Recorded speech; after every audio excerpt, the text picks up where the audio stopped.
আমি তোমার ভালোবাসি ময়না, আমি তোমার অনেক ভালোবাসি। চুপ করে আছো যে, তুমি আমার ভালোবাসো না ময়না? ভালো যদি নাই বাসতাম আর তো অস্থির হইতাম, আমিও আপনার ভালোবাসি।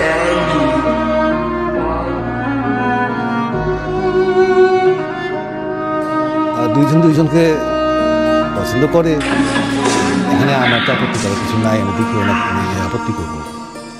আমি কি করে ভাবলাম শিমুলের মতো একটা গরিব বেকার ভ্যাগাবন ছেলের সাথে আমি আমার মেয়ে বিয়ে দিব।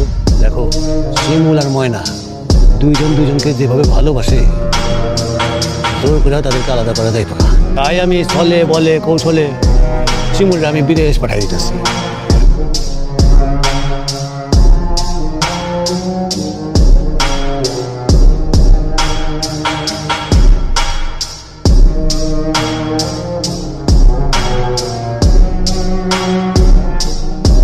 তুমি মাফ করে দিও, আমি তোমার দেওয়া কথা রাখতে পারি নাই।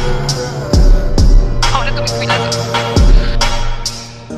শিমুল ভাই নাকি বিদেশে আত্মহত্যা করছে। শিমুল ভাইয়ের লাশ বাড়িতে নিয়ে আইতেছে।